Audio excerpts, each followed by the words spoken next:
अगर कोई नापसंदीदा शख्स आपके घर या ज़िंदगी में दाखिल हो गया है तो बिना कुछ कहे या बुरा बने बगैर आप उसको अपनी ज़िंदगी से या घर से कैसे निकाल सकते हैं। इसके लिए एक बहुत ही छोटा सा आज़मूदा वजीफ़ा है जो कि 100% वर्क करता है और इतना अर्जेंट काम करता है कि आप सोच में नहीं सकते। इसके अलावा सुबह की 1 घंटे की मॉर्निंग प्रोडक्टिव रूटीन और दिन भर का सुकून, और कैसे एक हाउसवाइफ घर, इबादत, बच्चे, यूट्यूब, अपने दिन भर की सफाई की तरतीब, खाना, सब कुछ को मैनेज करते हुए अपने आप को मेंटली और फिजिकली स्ट्रेस फ्री रख सकती है। ये सब कुछ आपको मिलेगा इस एक छोटी सी वीडियो में, सो वीडियो को फुल वॉच कीजिएगा। So let's start our today's vlog. Hi everyone, how are you? Hope you are all fine. I am fine too, अल्हम्दुलिल्लाह। जी, तो अपनी मॉर्निंग को प्रोडक्टिव बनाने के लिए सबसे पहली जो गुड हैबिट है और आपको अपनाना होगी वो है अर्ली मॉर्निंग उठना। जी हाँ, एक समझदार खवातीन जो है वो कभी भी सुबह के टाइम को सोकर वेस्ट नहीं करती है, क्योंकि देखिए इस तरह से एक तो आप जब अल्लाह ताला को याद करते हैं ना तो आपके घर में रहमत के फरिश्ते आते हैं, और दूसरा ये है कि आपके सुबह सुबह जो काम हो जाते हैं सारे निपट जाते हैं। देखें अल्लाह ताला ने कुरान पाक में इरशाद फरमाया है कि आप बाकी दिन में नमाज़ें पढ़ो, लेकिन सुबह को नमाज पढ़ने के बाद कुरान ज़रूर पढ़ा करो, क्योंकि घर में कुरान का पढ़ना फरिश्तों के नज़ूल का बाइस बनता है। जी हाँ, ये ऐसे बात नहीं है, ये मैंने आपको कुरान पाक की एक आयत है उसका मफहूम सुनाया है, और इसलिए चाहे बिल्कुल थोड़ा सा पढ़े लेकिन कुरान पाक को सुबह ज़रूर खोला करें। और मेरी तो रूटीन है कि मैं सुबह अल्लाह ताला के नाम, रसूल पाक सल्लल्लाहु अलैहि वसल्लम के नाम पढ़ने के बाद मैं घर में सूरह यासीन ज़रूर पढ़ती हूँ। जी हाँ, तो आप थोड़ा सा भी पढ़े, बेशक आप नमाज और कुरान को ज़रूर टाइम दें, क्योंकि 10-15 मिनट टाइम देने से आपके घर में फरिश्तों का नज़ूल होता है, रहमत आती है और आपके घर में और रिज़्क में बरकत ही बरकत होती है। और सुबह जल्दी उठने से आपकी जो रूटीन है वो बहुत ही एक्टिव होती है और प्रोडक्टिव। अच्छा जी, इसके अलावा मैंने आपको बताया कि कोई भी नापसंदीदा शख्स अगर आपके घर में आ जाए या आपकी ज़िंदगी में दाखिल हो जाए या किसी के साथ आपका प्रपोजल हो जाए तो आप उसे कैसे जान छुड़ा सकते हैं। जी हाँ, देखिए जी, यहाँ पर छोटा सा वजीफ़ा है, बहुत ही आज़मूदा है, बहुत ही कारआमद है 100%, और ये मैंने खुद आजमाया हुआ है, क्योंकि मैं आपके साथ वही वजीफ़े शेयर करती हूँ जो मैंने खुद किए होते हैं और उसका मुझे रिजल्ट मिला होता है। तो जी हाँ, आप इसको ज़रूर आजमाइएगा, पढ़िएगा, तो इंशाल्लाह ताला फिर कमेंट करके बताइएगा कि किस हद तक आपको इससे बेनिफिट हुआ। जी हाँ, तो वजीफ़ा कुछ ये है कि ये देखिए जी, आपने पढ़ना है सूरत फतह।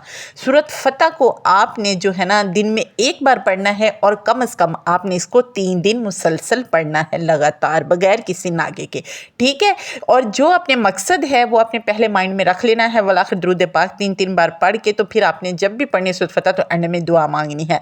अच्छा, इससे क्या होगा कि हमारा जो मेरा एक्सपीरियंस है ना वो ये था कि ऐसा कोई नापसंदीदा शख्स हमारे घर में आ गया था परमानेंट स्टे के लिए, ठीक है। और चूँकि हमें वो शख्स पसंद नहीं था, क्योंकि हमारा बेटियों वाला घर था, हम 5 बहनें थी, तो मेरी मामा को ना चिढ़ थी, तो अब वो क्योंकि इतना क्लोज ब्लड रिलेशन था कि उनको कह भी नहीं सकते थे, लेकिन चूँकि मम्मा ने कहा कि बेटियों वाला घर है, हम ये चीज़ अफोर्ड नहीं कर सकते, किसी को नहीं रख सकते, तो क्या किया, तो उस टाइम में ज़ाहिर बात है बिफोर मैरिज मैं भी समझदार थी, मुझे भी ये अच्छा नहीं लगा, तो फिर मैंने क्या किया था कि मैंने जो है सूरत फतह पढ़ी, और अभी 3 दिन पढ़ी और मुसलसल पढ़ी, सिर्फ एक बार दिन में किसी भी टाइम में, जो आपने पढ़ना है एक टाइम फिक्स रख ले और उस टाइम में पढ़नी है। तो तीसरे दिन क्या हुआ कि रात को वो शख्स खुद ब खुद ही चला गया, और इतने अच्छे सुलह तरीके से, बल्कि वो हमारा एहसानमंद हुआ कि आपने हमें घर में रखा, ठीक है, ये वो जी, मामा को थैंक्स बोला और चला गया, रुखसत हो गया। अच्छा, और मैं इतनी हैरान सरप्राइज़ हुई कि अभी सिर्फ मैंने 3 दिन किया है, और देखिए जी, हमें ना मामा को कुछ अपने मुँह से कहना पड़ा, ना हमें बुरा बना पड़ा, और वो शख्स ब खुद ही खुद कोई ऐसी वजह बनी कि वो वहाँ से चला गया। एक तो एग्ज़ाम्पल ये, और दूसरी एग्ज़ाम्पल ये है कि एक दफ़ा यानी कि हमारे रिलेटिव्स में ही थी, फिर उसके बाद किसी का जो है ना उसके नापसंदीदा शख्स से जो है ना प्रपोजल एंगेजमेंट हो गई, चूँकि उसको नहीं पसंद थी, क्योंकि आपको पता बाज़ इशू होते हैं, मुनासिब नहीं था उनके लिए। तो क्या था, अब वो भी इतने क्लोज रिलेटिव्स थे कि अगर रिफ्यूज़ करते तो बहुत से क्लैशेस होने थे। फिर चुपके से मैंने जो है ना उसको ये सूरत बताई, और उसने वो सूरत पढ़ी, और उसने भी 3 दिन यकीन करे पढ़ी, और तीसरे दिन ही जो है ना उनका आराम से जो है ना वो लड़के वालों ने खुद ही जो है ना रिफ्यूज़ कर दिया कि हमारा बेटा नहीं मान रहा, हमने किसी और जगह करनी है, वो बड़ी माजरत है आपसे। देखिए काम इनका हो गया, माजरत उन्होंने की और इनको कुछ हुआ भी नहीं, पूरे भी नहीं बने। तो ये मेरा इतना पक्का मुद्दा है ना वजीफ़ा कि आप इसको ज़रूर कीजिएगा।